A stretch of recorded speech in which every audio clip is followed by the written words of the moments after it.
Mantan Wamenkumham Denny Indrayana mengaku mendapat informasi Mahkamah Konstitusi akan mengabulkan gugatan sistem pemilu menjadi proporsional tertutup. Menurut Denny Indrayana terjadi dissenting opinion dari 9 hakim MK di mana 6 mengabulkan gugatan dan 3 lainnya berbeda pendapat. Sementara mantan Presiden ke-6 RI sekaligus Ketua Majelis Tinggi Partai Demokrat Susilo Bambang Yudhoyono menyebut putusan MK mengabulkan sistem pemilu tertutup berpotensi menciptakan chaos politik.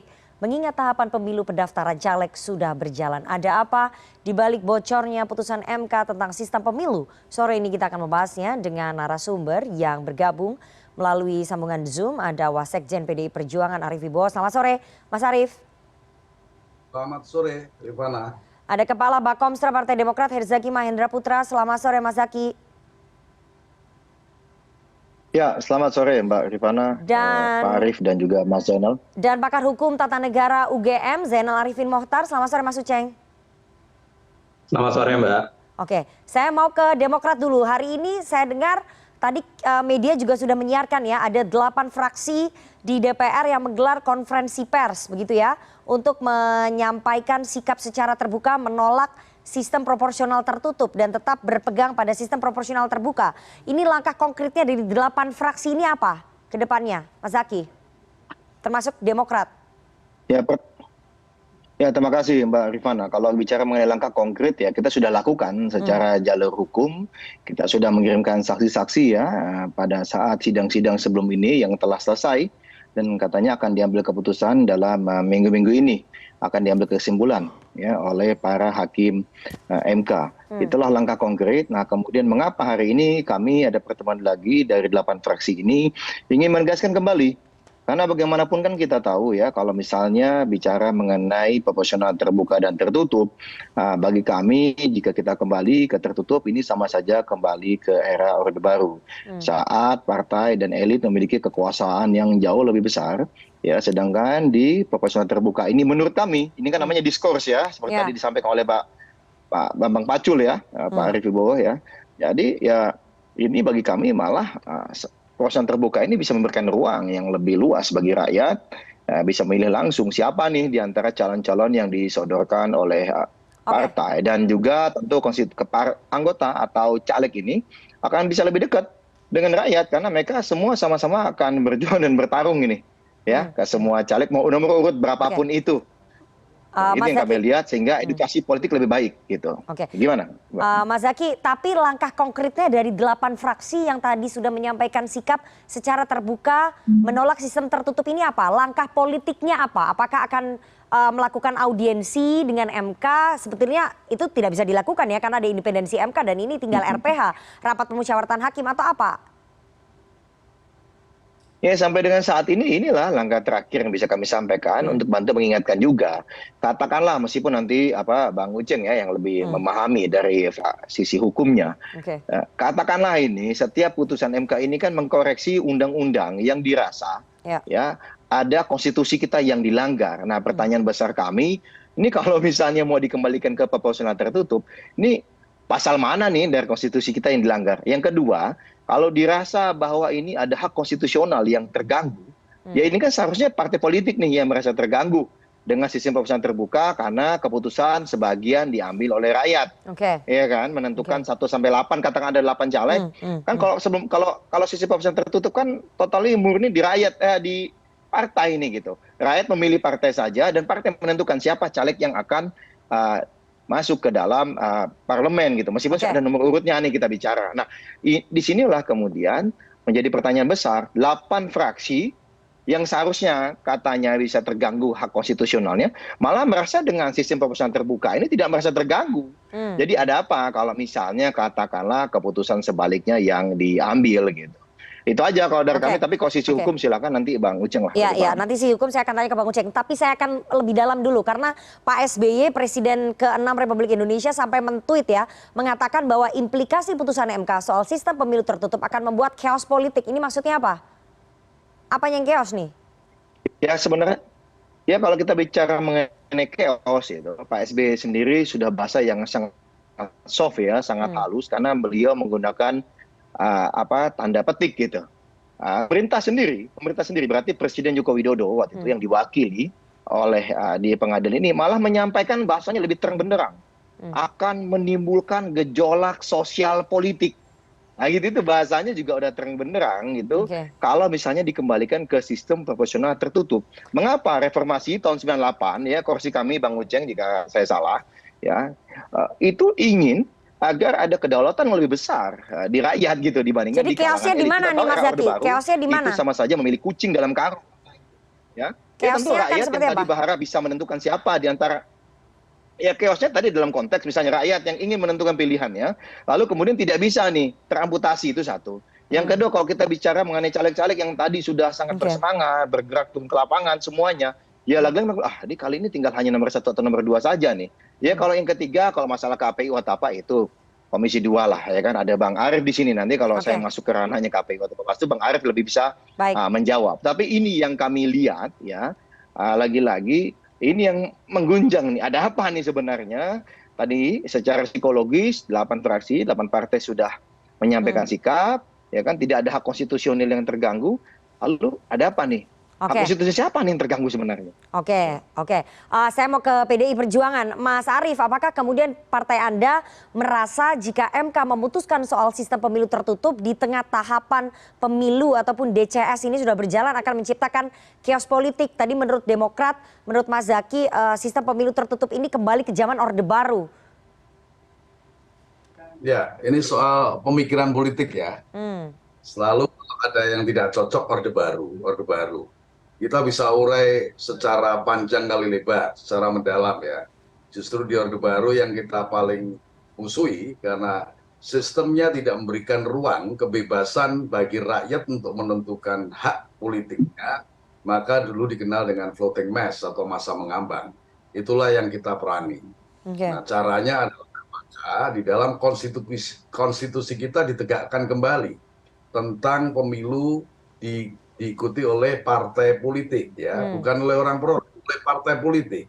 Karena itu maka konsekuensinya partai politik sebagai satu organisasi dia harus kuat.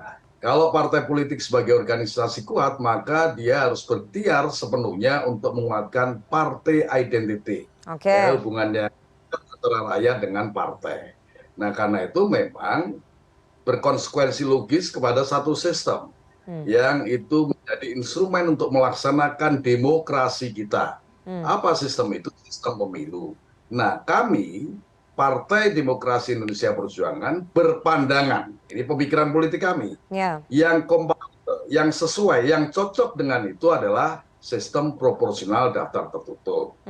Tetapi bagi kami, di dalam pelaksanaan pemilu menjelang 2024, mau terbuka tertutup juga nggak ada masalah. Oke, PDIP nggak masalah ya, terbuka tertutup ya. Koordinasi caleg kita sudah kita susun sedemikian rupa untuk menghadapi kemungkinan perubahan-perubahan sistem yang terjadi terkait dengan isu yang digulirkan cukup intensif ya, mengenai kemungkinan MK akan memutus proporsional daftar tertutup. Ya, tidak lagi mengikuti Undang-Undang Nomor 7 Tahun 2017 tentang pemilihan umum yang menggunakan proporsional daftar terbuka. Tetapi masalahnya menurut saya tidak di situ. Masalahnya adalah kemudian ada seorang pesohor yang menyampaikan bahwa dapat bocoran bahwa MK mau memutuskan bahwa pemilu nanti adalah sistem proporsional daftar tertutup. Nah, kalau kami mengikuti pandangan Prof. Mahfud saja, ya diusut saja itu. Sesuatu yang belum pernah diusulkan ya oleh hakim ya di dalam satu sidang permusyawaratan hakim secara penuh di MK untuk menyatakan bahwa judicial review terhadap hal tersebut, yaitu untuk digunakannya kembali sistem proporsional daftar tertutup menjadi putusan MK. Nah, saya kira kita tidak akan mendahului dan bahkan kita tidak yakin bahwa ada bocoran itu. Ini sesuatu yang menurut saya cukup aneh. Nah, Mas Arief, bagaimana mungkin sesuatu yang belum pernah diputuskan ya, bahkan MK sudah menjelaskan secara resmi posisi Mas Arief, seperti apa. Saya potong ya, Mas Arief. Seharusnya tidak boleh diketahui oleh publik. Oke, saya mau tanya, chaos politiknya akan terjadi nggak kalau kemudian MK memutus sistem proporsional tertutup gitu? Akan terjadi chaos politik nggak? Chaos politik terjadi kalau kita menggencarkan, menggelorakan politik identitas, politik sara.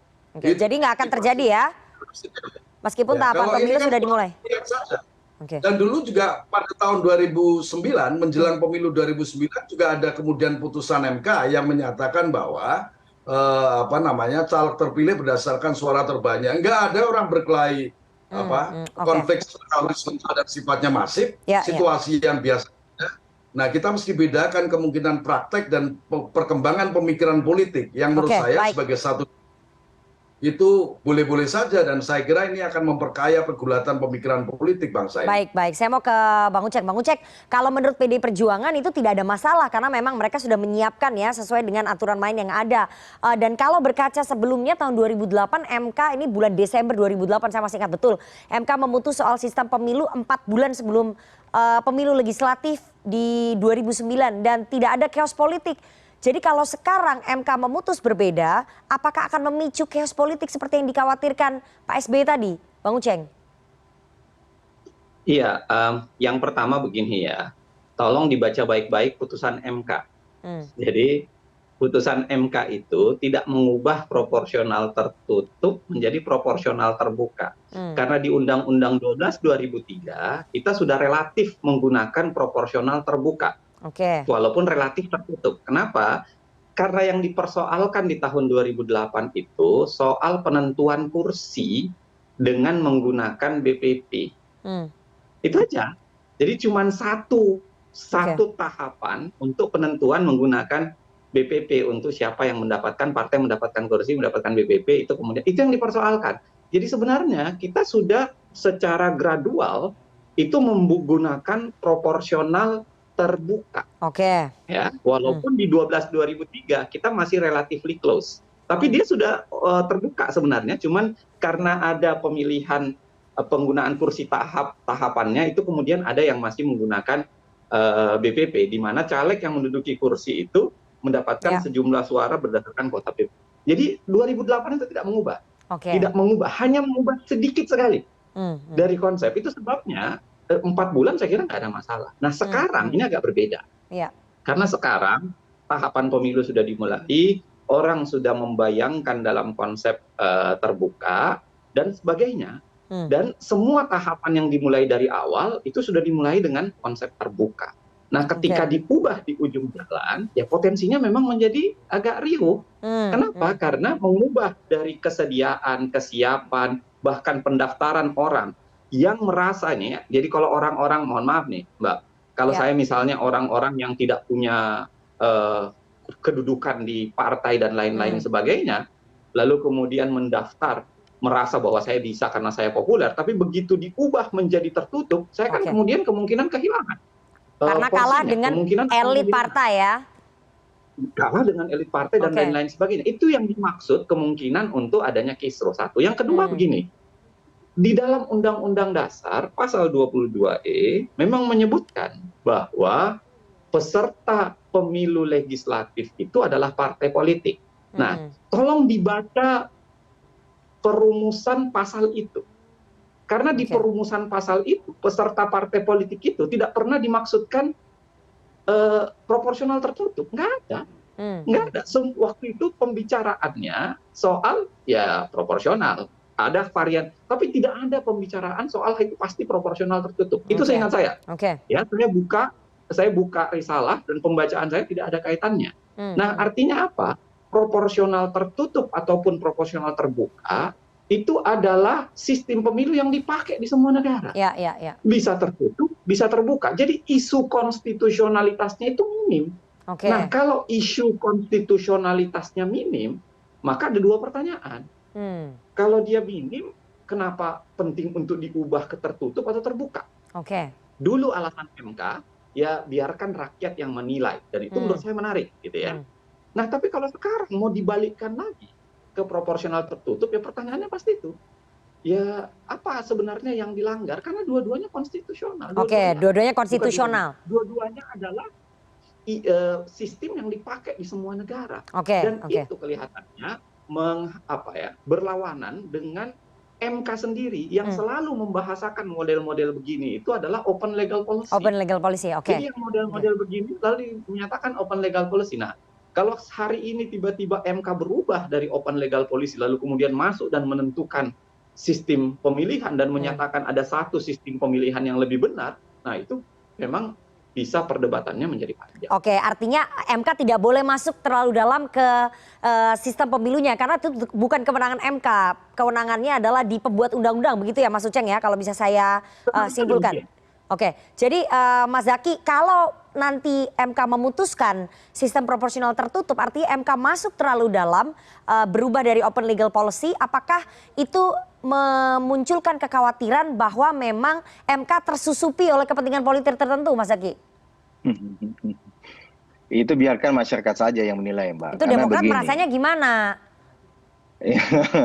Ya karena begini, kita bicara mengenai hukum, mengenai angka, mengenai tahun, mengenai masa jabatan. Ya setahu kami ini, kalau teman-teman ya sarjana hukum teman-teman kami menyampaikan gitu waktu di kampus ya itu masuk ke ranah undang-undang, tidak masuk ke ranah konstitusi gitu. Itu harusnya di open legal policy, biarkanlah lawmaker yang membuat. Ini ujung-ujungnya begini. Ini nanti MK semua undang-undang nanti yang sebenarnya tidak melanggar konstitusi pun malah bisa diobrak-abrik ini gitu. Nah ini kan menjadi pertanyaan besar bagi kami, lalu apa gunanya peran DPR kalau begitu gitu. Jadi menurut Demokrat tidak ada kepentingan yang disusupi ya di MK ya. Jadi MK ini tidak disusupi oleh kepentingan politik begitu? Atau gimana? Ya kami Saya harapkan pengen straight begitu. aja. Kami harapkan begitu ya. Kami harapkan begitu ya karena kita masih percaya teman-teman ya para hakim agung di MK ini bisa menjaga integritasnya. Dalam konteks dan juga bisa menjaga mana yang menjadi ranah Mahkamah Konstitusi, mana yang menjadi ranah lawmakers gitu. Ya, kalau misalnya, mohon maaf ini, bicara mengenai presidential threshold katanya, tidak ada di dalam konstitusi, tidak mengganggu siapa-siapa. Ya apalagi ini gitu loh, ini kan lebih jauh lagi. Makanya Pak SBY menyebutkan, tolong dong dijelaskan pasal mana di konstitusi yang dilanggar gitu ya oleh undang-undang yang mengatur sistem proporsional terbuka ini. Kita fair aja terbuka. Yang dilanggar kita ikuti. Gitu. Kalau tidak ya mohon maaf, jangan dong masuk ke ranah lawmakers. Nanti saya akan tanya responnya di PDI Perjuangan, Mas Arief, tapi kita harus jeda terlebih dahulu. Jangan kemana-mana, tetap bersama kami di CNN Indonesia Newsroom.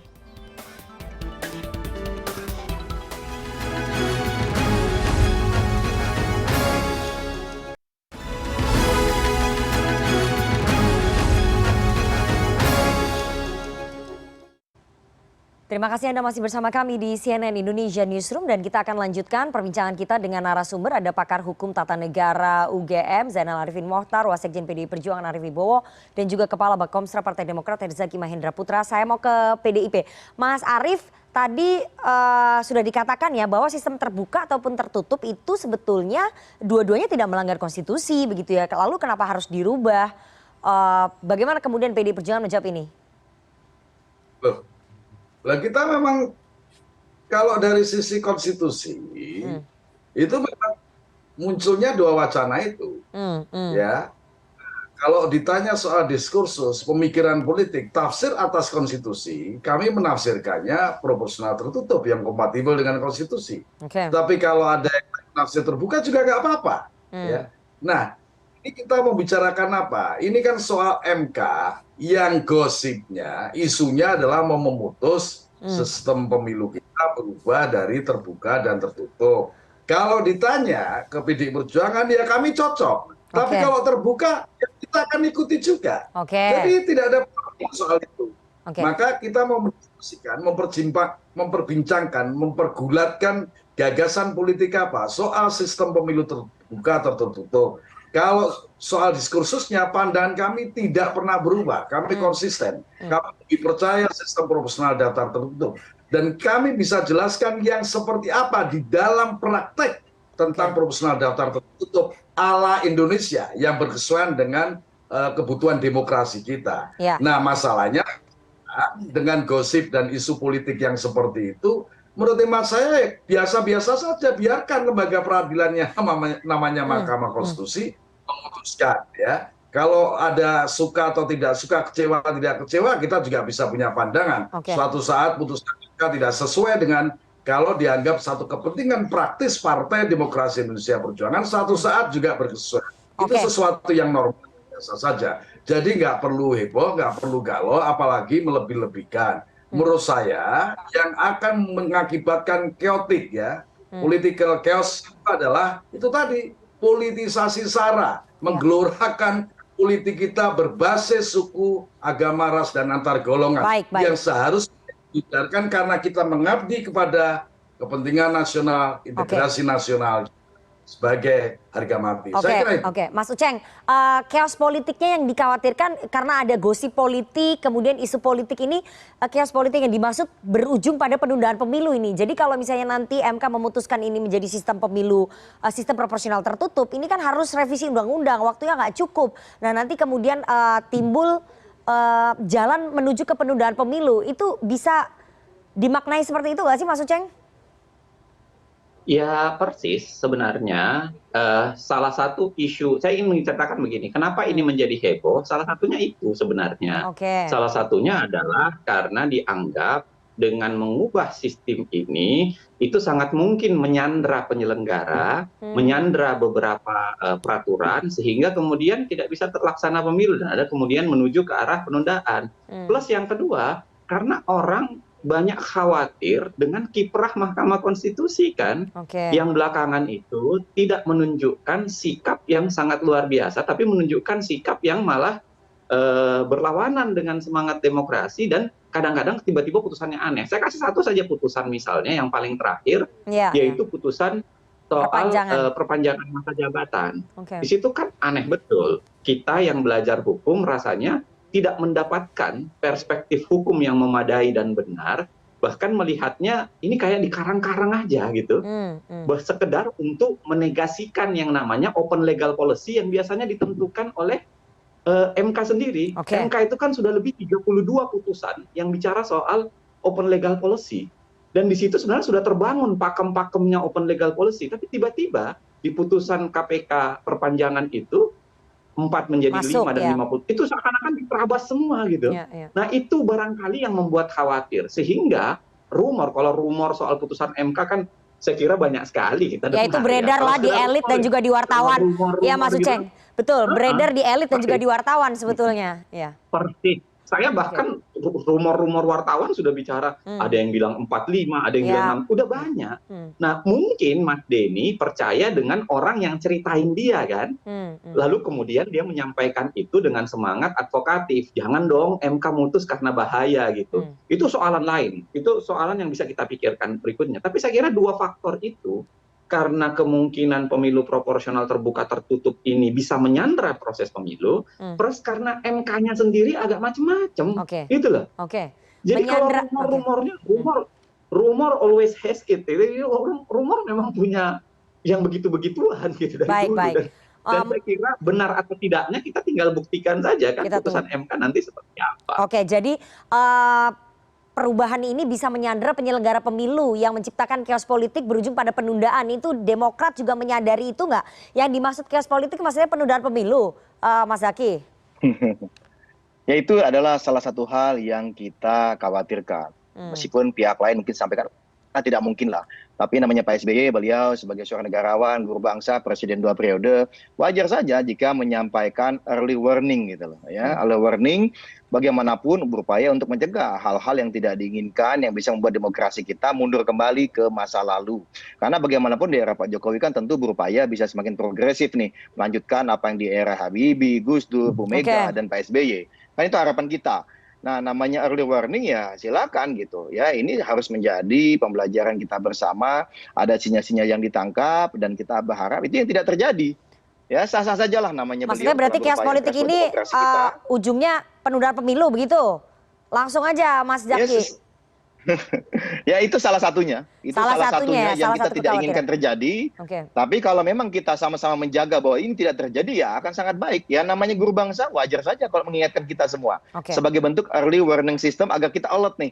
Terjaga nih semua. Jangan kemudian melihat ini hanya sekedar keputusan ansih terbuka dan tertutup belaka. Gitu. Mas Arief, Anda sebagai anggota Komisi 2 terlama ya, ini saya ingin simulasi aja. Kalau kemudian nanti MK, kita dengar nih, saya juga dengar nih rumor dan isunya. Jadi bukan hanya Bang Denny, kita wartawan juga dengar bahwa kemungkinan MK akan nanti membacakan putusan di akhir bulan Juni. Nah itu kita juga dengar tuh rumornya. nanti kalau keputusannya betul sistem pemilu tertutup, saya mau tanya, masih ada waktu nggak untuk revisi undang-undang pemilu mengubah itu sistem? Karena kalau kemudian mepet itu kan akan mempengaruhi semua tahapan dan bisa jadi chaos, Mas Arief. Ya, saya kira begini, kalau soal menjalankan putusan MK itu tanpa harus merubah kan dia automatically. Oke, Ya. pakai Perpu. Penyesuaian terhadap apakah perlu penyesuaian terhadap pasal-pasal yang sifatnya teknis di dalam undang-undang itu bisa dilakukan dengan dua jalan. Satu Perpu dan satunya adalah undang-undang. Tetapi begini loh, ini kan berandai-andai. Nah, kalau kita tidak percaya pada kemandirian lembaga Mahkamah Konstitusi, maka pikiran kita, mohon maaf, akan ngelantur kemana-mana. Oke. Ya, kalau yang boleh sebenarnya yang boleh pikirannya kemana-mana ini ya Mas Zainal Arifin Mokhtar itu, karena beliau adalah akademikus dengan berbagai perspektif. Kalau seluruh masa hukumnya dipakai untuk melakukan kajian ya yang komprehensif terhadap kemungkinan putusan yang akan dihasilkan diterbitkan oleh Mahkamah Konstitusi. Nah, bagi kami partai politik khususon wabil khusus Partai Demokrasi Indonesia Perjuangan tugasnya hanya satu. Pertama adalah menang pemilu legislatif 2024 secara hat-trick, maka kerja keras di tengah-tengah masyarakat, dan kedua adalah memenangkan capresnya yang kebetulan juga alumni Gajah Mada. Saya kira itu saja, namanya Ganjar Pranowo. Jadi saya Tugas terpenting poinnya, kami. tapi saya tadi mau tanya, revisinya masih sempat nggak? MK mau putuskan apa saja silahkan. Oke. Ya. Jadi tugas kita adalah beradaptasi dengan putusan MK yang selalu kita hormati. Sekalipun kita juga beberapa kali pernah dikecewakan. Contoh, partai pemenang pemilu tidak bisa menjadi ketua DPR. Oke. Ya, tapi kan kita juga nggak. Ya sudah, itulah sistem hukum kita. Mau Iya, iya. diapain lagi? Oke. Mas Arief, kandidatnya Demokrat juga Gajah Mada kok. Kenapa? Iya, bener tuh. Saya hanya bilang kandidatnya PDI Perjuangan. Namanya Anies Baswedan. Mas Arief, saya mau minta, Ganjar Pranowo. oke, Mas Arief, saya mau minta satu jaminan dari PDI Perjuangan ya. Kalau nanti kemudian MK memutuskan sistem pemilu tertutup, apakah PDI Perjuangan bisa menjamin bahwa penerapannya melalui revisi itu bisa segera dilakukan sehingga pemilu tidak tertunda? Itu dulu. Saya perlu jaminan dari PDI Perjuangan ini. Ketua Umum sudah jelas, Ibu Megawati, menolak penundaan pemilu karena Oke. penundaan adalah konstitusional. Tugas PDI Perjuangan salah satu yang penting adalah memastikan konstitusi berjalan dengan Oke, sebaik-baiknya. oke. Kita ikuti konstitusi dan konstitusionalisme. Itulah negara hukum kita. Itulah yang dijaminkan dan kewajiban partai untuk menjaganya. Oke, nanti Saya kira itu. kita tagih nanti janjinya ke Mas Arief, karena sekali lagi ini nasib demokrasi Indonesia ke depan bergantung ya di tangan 9 hakim MK. Kalau memang nanti diputuskannya sesuai dengan informasinya Denny Indrayana, otomatis harus ada perubahan Informasi atau aturan. gosip? Baik di Jelas Perpu Mbak ataupun Rifana, revisi. informasi atau gosip, informasi atau gosip atau rumor seperti kata Mas Oke. Zainal Arifin tadi. Ya. Ini soalnya informasi dan gosip serta rumor beredar sangat kencang di tengah situasi politik yang memanas begitu ya. Oke, terima kasih sekali 3 orang narasumber yang sudah bergabung pada sore hari ini. Ada Wasekjen PDI Perjuangan Mas Arief Wibowo, Ya, makasih. kemudian pakar HTN UGM Bang Zainal Arifin Mokhtar, dan juga Kepala Bakomnas Makasih, Pak Demokrat Arif. Herzaki Mahendra Putra. Sehat selalu Bapak-bapak.